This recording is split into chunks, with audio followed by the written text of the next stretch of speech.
Welcome back to David Dalker, Film Review Friday. Ignore Spotify and my study guide, whatever. Episode something. Like, subscribe. First up, The Departed by Martin Scorsese. It's just awesome. Leo's awesome. Matt Damon's awesome. Nicholson's awesome. Alec Baldwin's awesome. Martin Sheen's awesome. Mark Wahlberg's awesome. Vera Farmiga, who I feel like I've seen her in more things. I think I've watched The Conjuring like once, but I haven't seen any of these things. But she's a rock star. I thought she was fantastic. I mean, it's awesome. It's a Scorsese, crime corruption flick with like everybody under the sun. It's so badass. I love it. I was on the edge of my seat. The performances are just amazing. Like Leo is just he's the boss, dude. I loved it. 5 stars. Watch The Departed. I got it on DVD. I got this Goodfellas Aviator Departed triple feature Blu-ray box, which is sick. Next up, Vertigo by Alfred Hitchcock. I This film made me so uneasy. Like the music is so insane. Jimmy Stewart's character just takes this like really eerie turn. Like the final act is just the most like, oh my god, like I wanted to puke the whole time. I was just so unnerved, and for good reason. That's kind of Hitchcock's whole thing. Like freaky deaky freaks you out, and I was just, oh my god, dude, I wanted to puke. So good. I got this on DVD. I was kind of mad. It was like a picture-in-picture like formatting on my screen. I don't know why it did that. But it was fantastic. Jimmy Stewart was awesome. The colors were awesome. That whole dream sequence, that's like the one thing that everybody points to when they talk about this movie. And for good reason. This movie's ridiculous, and all the vertigo effects were really neat. And it kind of just took a turn that I wasn't expecting. Like, I kind of went into this thinking, like, oh, this guy, he has vertigo, and it's going to fuck him up. And, like, obviously there were intense vertigo scenes, but, like, it's funny that he never falls, which I think is just kind of hilarious. He doesn't even fall in the beginning, I don't think. No, yeah, he just watches people fall the whole movie, which I think is just a kind of funny twist and probably intentional, but I just thought that just made me laugh. Next up, Ocean's 11 by Steven Soderbergh. Another jam-packed cast: Damon, Roberts, Pitt, Don Cheadle, what's his name? Tony Garcia, Casey Affleck, Scott Conn, Elliot Gould. That's right. Oh shit, that was Elliot Gould. Damn. Yeah, everybody was in this fucking movie. Bernie Mac. That's right. Just an awesome, like, sleek, heist movie with everybody under the sun.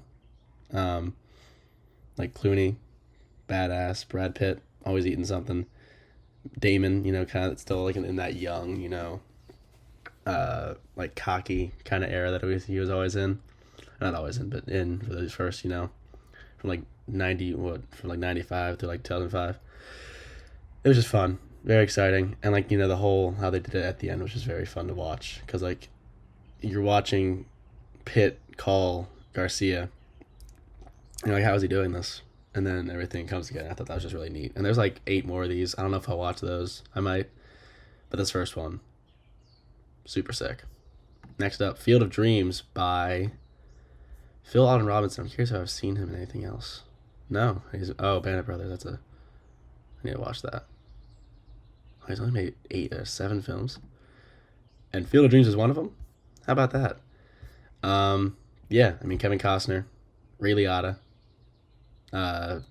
James Earl Jones, may rest in peace, and Ray Liotta, rest in peace.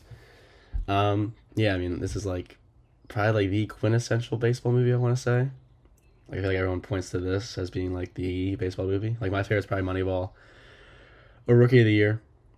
But Costner loves baseball, and you can kind of tell in this entire movie. It's just kind of like a hilarious concept, and it's based on a book. And it's like, how do you even like come up with this idea where it's like, this guy who's from Brooklyn, went to school in California, lives in Iowa, has a corn farm with his wife. And he starts hearing voices, and it's the voice of Shoeless Joe Jackson telling him how he can reconnect with his father. It's like, what the hell are you talking about? but it works and it's fun. And just seeing a bunch of old heads, like Melot play baseball on this cornfield farm, and then like that final shot with like all the cars lining up. It's like, holy shit, where are they gonna put all those people? Very fun. I love Kevin Costner. And yeah, baseball's magic, man. Get into it. Next up, I rewatched No Country for Old Men by the Coen brothers. I mean, it's just like the best movie ever. Maybe, I don't think that's insane to say. I mean, won Best Picture, Best Supporting Actor. Roger Deakins is in his bag. I love Josh Brolin, just about anything. I think he's just such an awesome actor. And Tommy Lee Jones, too. But I mean, Javier Bardem, gives the award-winning performance. I mean, it's awesome all around. It's the most, like, tense shit ever. Like, the whole motel thing, where, like, you think Bardem's gonna bust into Brolin's motel, but then Brolin's, like, on the other side, and he's, like, racing to get out. And then the other hotel sequence, it was a motel, and then the hotel sequence, when Brolin, like, hears, like, some shit downstairs, and he's like, all right, well, he's here. And he gets the sawed-off and just sits on the bed. And he sees the footsteps, and then Bardem goes around, turns the lights off, and so he doesn't see the footsteps. And then he shoots the door. Like, I'm just like, oh my god, dude. Everything. And I think it's just so awesome. Like, obviously, spoilers, that, killing Llewellyn off screen was just, like, such a unique decision. Like, you're kind of with this character the whole time, then it shifts, and then you're with Tommy Lee Jones through the end of the movie. I thought that was really neat. And then, obviously, Anton Chigurh, like, not dying in the end. Like, you kind of just, it's like, it's not really a bait and switch. Like, I feel like you kind of could have expected that maybe, but it's just the way they did it was just so neat. And this is also based on a book. I'd like to read the book. And the ending, obviously, with Tommy Lee Jones, talking about his dream with his father, to his wife. I don't know. Everything about this movie is just fantastic. I love it. It's one of the best of all time. For good reason. Next up, Spider-Man by Sam Raimi. Hadn't rewatched this in a long, long time. At least start to finish. I have all three on Blu-ray. I'm probably going to watch all three of them. Maybe watch all the Spider-Man movies. This movie's just so charming. Like, I would love to see, like, other IPs handled in the way that this trilogy was handled, just kind of in that early 2000s pocket. I mean, like, Spider-Man 2 is looked at as, like, one of the best superhero movies of all time. Definitely looked at as the best Spider-Man movie of all time. Mine's Homecoming. But, I mean, honestly, after I rewatch these, I might shift my tone until I rewatch Homecoming. But it's awesome. I mean, let's read my review. So damn charming. Rami fucking nails this shit. Toby's so perfect as Peter Parker and Equippy Spider-Man. Willem Dafoe's so awesome. Most expressive face ever. So many creases that Goblin should always kicked ass. Franco rocks Harry. He's such a brat. Kirsten Dunst is gorgeous and is Mary Jane Watson. Their kiss in the rain is movie magic. Forgot how much the score kicks ass. J.K. Simmons was born to be J. Jonah Jameson. I mean, it's just so much fun. Yeah. And I love Peter and Ben's relationship in that. I love Peter and Aunt May's relationship in this. But I mean, everybody just looks like ripped out of the comics. I'm so impressed. Like, I like the MCU Spider-Man movies, but it's just like, I don't know, like, this one just looks like everyone is just perfectly typecast, and they just look awesome.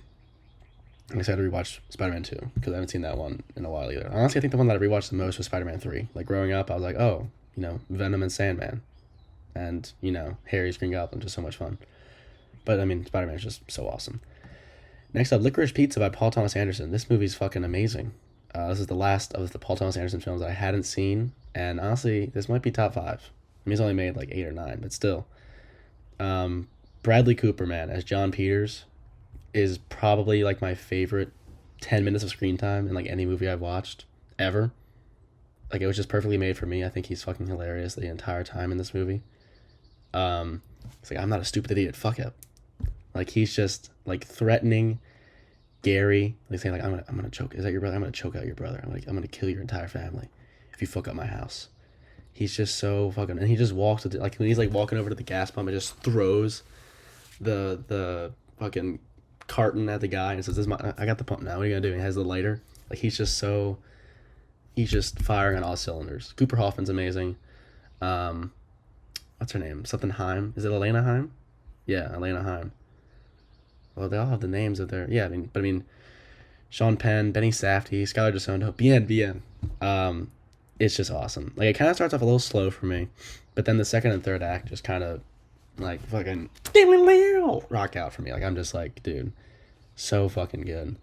I'd love to see Cooper Hoffman work with Paul Thomas Anderson more. Obviously, I don't want to be like the whole like, oh, just do everything your dad did, but I think he's just fantastic in this. And if PTA can, go from like 5 movies with Phil Seymour Hoffman to like 5 with Cooper Hoffman, I think that'd just be really neat. Because Cooper Hoffman seems to have very similar chops. I thought he was great in Saturday Night. But yeah, I mean, this movie is just so much fun. And man, like just Bradley Cooper, like he just is fucking like, the rewatchables, The Ringer, Bill Simmons, like he's like one of the best Dion Waiters of all time. Like he's just goddamn dude. I was in love with that performance. And then finally, after watching Licorice Pizza, I rewatched Once Upon a Time in Hollywood on Blu-ray. It's just like the fucking best movie ever. My favorite Leo performance. Brad Pitt's awesome. Margot Robbie's awesome.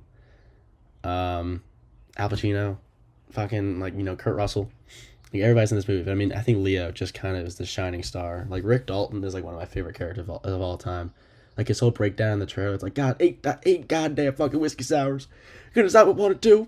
It's like, if you fuck this up, I'm gonna blow your brains out in your pool tonight. And I'm not kidding. He's just, oh my god, so funny. I don't know. It's just funny like seeing.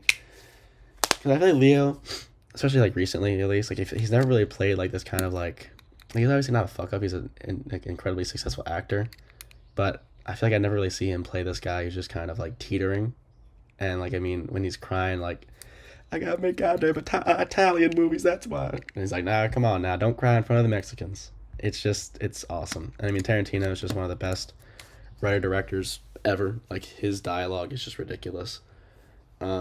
And then that final beat up scene where, Brandy and Brad Pitt like fucking kill Austin Butler, Mikey Madison, and that other chick, and like it's cool. I don't know. It's one of the best movies of all time. I love this movie. One of the most rewatchables. I can't get over how awesome this movie is. And Leo as Rick Dalton is just the fucking best. I love this movie so much. That's all I did. That's all I watched this week. Let me know what you watched this week in the comment section down below. And I'll see you guys in the next video. Peace out.